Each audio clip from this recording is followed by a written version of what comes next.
दोस्तों, इंसान हमेशा कुछ न कुछ नया खोजने की कोशिश में रहता है।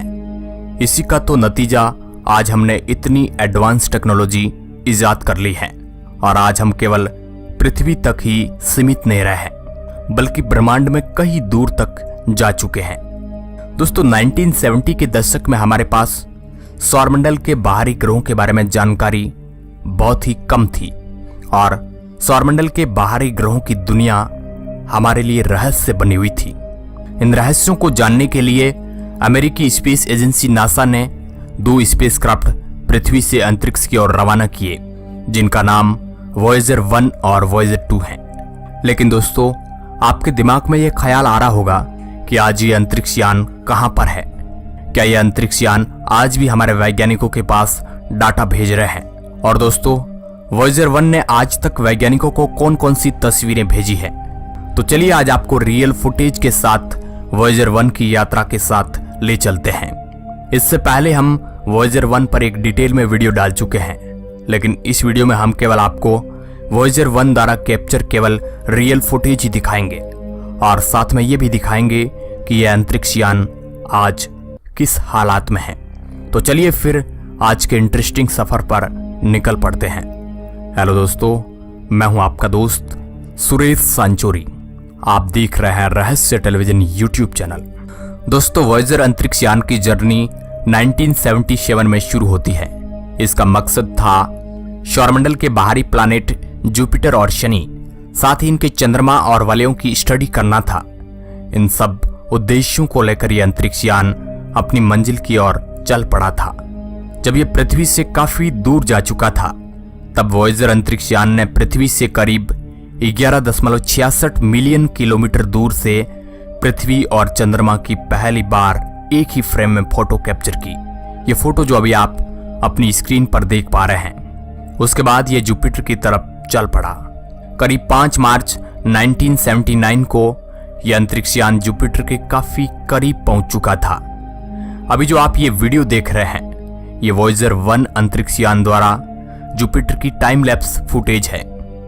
इसके बाद जुपिटर के पास से गुजरते हुए इस अंतरिक्ष यान ने जुपिटर की कई सारी तस्वीरों को अपने कैमरे में कैद किया, जिसमें आप जुपिटर का रेड स्पॉट भी देख सकते हैं। इस यान ने जुपिटर के पास से गुजरते हुए करीब 19,000 तस्वीरों को कैप्चर किया। इसके बाद इसने जुपिटर के चंद्रमा कैलिस्टो की तस्वीर कैप्चर की। फिर जुपिटर के मून आयो के ऊपर वोल्केनो एक्टिविटी को भी कैमरे में कैद किया, जो अभी आप देख पा रहे हैं। इसके बाद वॉयेजर अंतरिक्ष यान अपनी अगली मंजिल शनि ग्रह की ओर चल पड़ा था। लंबी यात्रा के बाद करीब 12 नवंबर 1980 को वॉयेजर 1 शनि ग्रह के काफी नजदीक जा पहुंचा।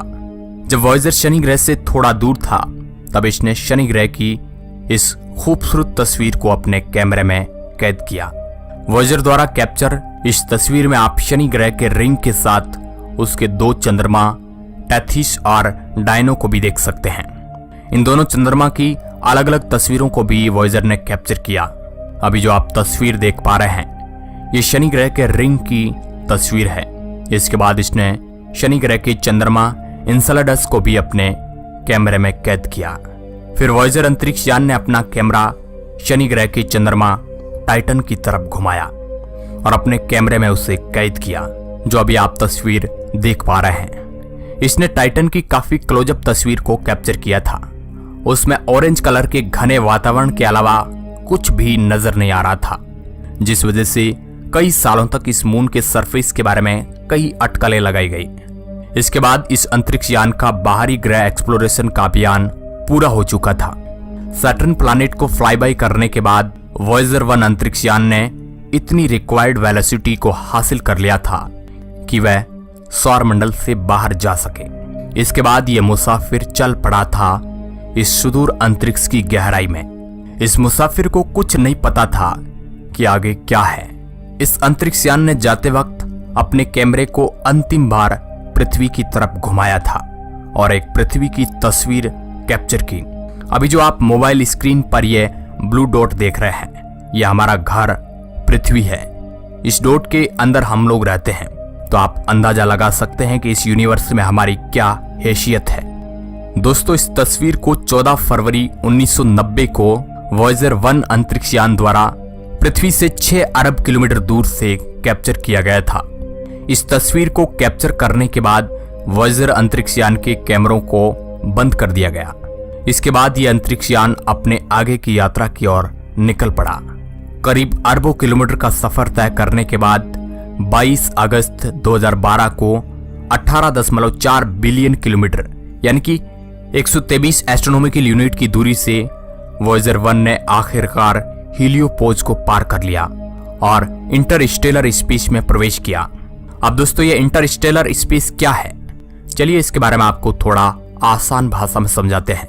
दोस्तों सूर्य से बाहर की ओर बहने वाली हवाओं से सौरमंडल के चारों ओर एक बुलबुले जैसा घेरा बना हुआ है। इस घेरे को हेलियोस्फीयर और इसकी सीमा से बाहर के अंतरिक्ष को इंटरस्टेलर मीडियम यानी ISM कहा जाता है। यहाँ पर सूर्य के गुरुत्वाकर्षण का प्रभाव कम पड़ जाता है। और दोस्तों यहाँ पर इस अंतरिक्ष यान ने एक इतिहास रच डाला। ये मानव इतिहास की पहली वस्तु बन गया जिसने 62,140 किलोमीटर प्रति घंटे की रफ्तार से सौरमंडल से बाहर की ओर कदम रखा। यह मानव इतिहास की सबसे बड़ी जीत थी। दोस्तों हमारी पृथ्वी के सबसे नजदीकी का स्टार प्रोक्सिमा सेंचुरी है। यह हमारी पृथ्वी से 4.36 प्रकाश वर्ष दूर है।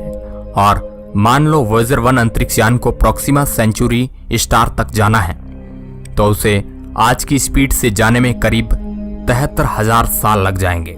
वर्तमान में वॉयेजर अंतरिक्ष यान हमसे 148.97 एस्ट्रोनॉमिकल यूनिट की दूरी पर यात्रा कर रहा है। एक एस्ट्रोनॉमिकल यूनिट मतलब कि सूर्य और पृथ्वी के बीच की दूरी। आसान शब्दों में कहा जाए तो यह हमसे 13 अरब 84 करोड़ 84 लाख किलोमीटर दूरी पर है। वॉयेजर हमसे कम्युनिकेशन स्थापित करने के लिए 3.7 मीटर लंबे उच्च लाभ वाले एंटीना के साथ संचार करता है। करीब 22.4 वाट का यह सिग्नल पृथ्वी तक पहुंचने में 18 घंटे और 40 मिनट का समय लगता है। लेकिन पृथ्वी तक आते आते उस सिग्नल की फ्रीक्वेंसी इतनी वीक हो जाती है कि वैज्ञानिकों के द्वारा उसे डिटेक्ट करना भी मुश्किल हो जाता है। आज वॉयेजर यानों से आने वाले संदेश डिटेक्ट करने के लिए नासा ने पूरी दुनिया में रेडियो सिग्नल सेंटर बनाए हैं। ये बात कुछ ठीक वैसी ही है जैसे हम किसी सिटी से बाहर आ जाते हैं तो हमको मोबाइल का सिग्नल प्राप्त करने के लिए थोड़ी मशक्कत करनी पड़ती है। ठीक इसी तरह आज नासा दुनिया भर में बड़ी बड़ी सैटेलाइट डिश लगाकर वॉयेजर से आने वाले सिग्नल को डिटेक्ट कर रहा है। अमेरिकी अंतरिक्ष एजेंसी नासा इस कमजोर सिग्नल को रिसीव करने के लिए डीप स्पेस नेटवर्क का इस्तेमाल करती है जिसके जरिए वैज्ञानिक वॉयेजर से संपर्क बनाए रखते हैं। वॉयेजर के पुराने पड़ चुके यंत्र बंद किए जा चुके हैं। इस अंतरिक्ष यान के कैमरे काफी पहले ही बंद किए जा चुके हैं क्योंकि अंतरिक्ष में घोर अंधेरा है, देखने के लिए कुछ भी नहीं है। बिजली बचाकर वॉयेजर को सर्द अंतरिक्ष में गर्म बनाए रखा जा सकता है। इसके साथ ही वॉयेजर अंतरिक्ष यान के कम जरूरी सभी उपकरणों को बंद कर दिया गया है।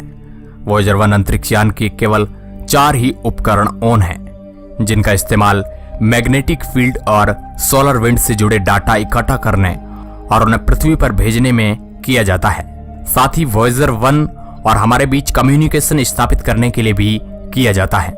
वैज्ञानिकों का मानना है कि वॉयेजर अंतरिक्ष यान की बैटरी काफी कमजोर पड़ चुकी है जो 2025 तक पावर सप्लाई करना बंद कर देगी, जिस कारण इसमें लगे उपकरण काम करना बंद कर देंगे।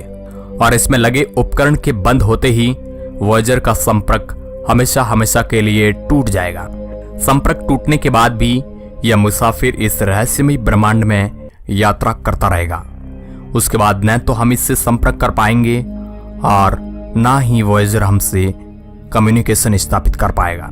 इसके बाद यह मुसाफिर इस विशाल ब्रह्मांड में खो जाएगा। जब तक कोई भी बाहरी वस्तु वॉयेजर के रास्ते में नहीं आती है तब तक यह अंतरिक्ष यान यात्रा करता रहेगा। इसके साथ ही वॉयेजर के अंदर एक ग्रामोफोन मौजूद है जिसके अंदर पृथ्वी की कई सारी आवाजें, चित्र वगैरह मौजूद है। अगर आने वाले टाइम में वॉयेजर किसी एलियन सभ्यता के हाथ लगता है तो उन्हें पता चल जाएगा कि इस दुनिया में मानव सभ्यता भी निवास करती है। वॉयेजर का गोल्डन रिकॉर्ड इतना कॉम्पैक्ट बनाया गया है इसका डेटा 1 बिलियन साल बाद भी निकाला जा सकता है। आज वॉयेजर एक मिशन नहीं बल्कि मानव सभ्यता का एक संदेश बन गया है। अब दोस्तों, आपका वॉयेजर अंतरिक्ष यान के योगदान पर क्या राय है? आप अपनी प्रतिक्रिया हमें नीचे कमेंट बॉक्स में जरूर दें और ऐसे ही इंटरेस्टिंग वीडियो देखने के लिए आप हमारे चैनल को सब्सक्राइब कर सकते हैं। वीडियो के अंत तक बने रहने के लिए आपका बहुत बहुत धन्यवाद।